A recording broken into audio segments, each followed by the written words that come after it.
Alright, so we're in Dayton, meeting with a homeboy. Let me check in with him.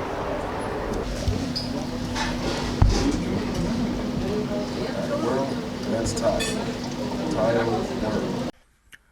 Alright, so let's explain me and Tyle's relationship. I met him through the sneaker world, both avid sneaker collectors. He's got a very unique style. Years later, he came up with a clothing line. I also had my own. We ended up building a friendship based on sneakers and a clothing line. That led to a possible business venture that got shut down by Corona. And that leads us to why I'm in Dayton today. We're trying to figure out how we can do this event in the midst of a pandemic and still be safe. But back to the video.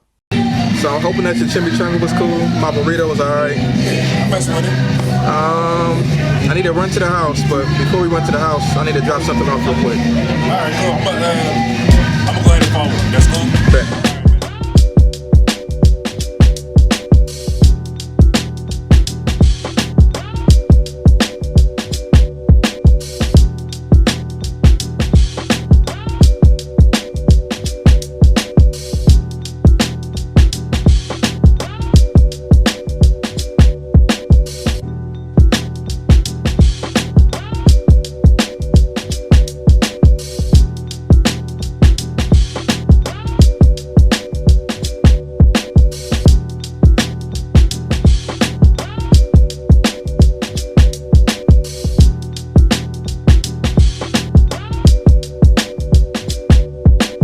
Might as well come out.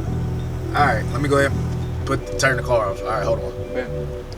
I gotta run in here to this shop. My buddy owns it. Alright, cool.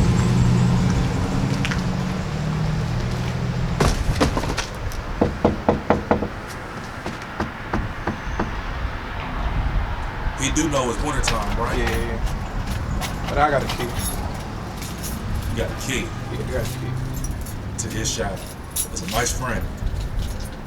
Nah, I said my buddy owns it.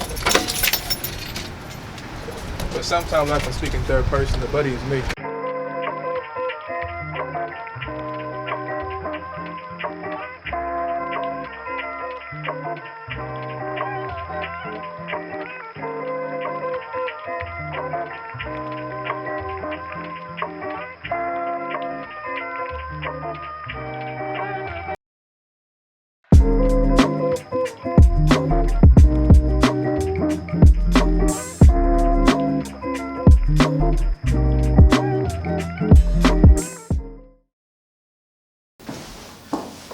It's frigid. You can act like you ain't cold, but you're cold. Yeah. Cold as a cucumber. Alright, so this was your delivery idea. Yeah, man. I knew you were coming into town. It's something that I've been working on for some time. I was like, I think it's time for Jerome to see the shop. Okay. We are in downtown Miamisburg. It's a nice little area, 400 square feet. I don't know if that matters to you guys, but it matters to me. Just opportunities so I can get my product to people who want to have I guess a boutique experience or a store experience, because you have different type of customers. Once they see it themselves and put their hands on it, they may be more likely to purchase your product or support your brand. All right, so walk me through from infantry on the idea of having a brand. Okay. What inspired you to go from just a thought process, and now we're in a brick and mortar, and everything in between? I got you, I can do that. In 2012 or 2011, I bought a t-shirt. The art was done by an artist named Ron Atkins. If you know black illustrators, you should know Ron Atkins' name. So I was like, oh, I want to do that. I want to do something like that. How can I tell my story through t-shirts?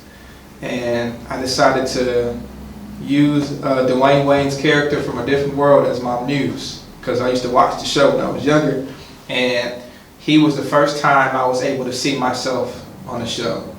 So it meant so much to me. Started really pushing for the brand in 2014. So this is 2 years of ideation. This is me like dreaming and thinking about what I'm going to do. So 1 year I was disciplined, like, are you not gonna buy any shoes this year? Didn't buy any shoes. And then with the money I saved from that and my tax return, I started commissioning artists to help me execute some of my vision. So I paid for some artists, bought some t-shirts, and I'm gonna sell 200 t-shirts because everybody loves a different world. That's not what happened. That's not what happened. People didn't, I won't say they didn't care, but they didn't know why they should care. And that's because I wasn't really telling my story. So I learned the importance of storytelling. First year was a wash. You can jump in whenever. The second year was a wash. We didn't make any money. The third year, I started making some money. So let's jump to year 4. I think year 4, maybe I was getting married, so it slowed down because I was focused primarily on my wife. As you should be. Focused primarily on my wife and getting married. And then year 5, which was last year, COVID hit. And I found myself being in the house a whole bunch, like everybody else. There's nothing else I really could do besides working from home and focus on my business. So I decided to triple up my efforts in my business.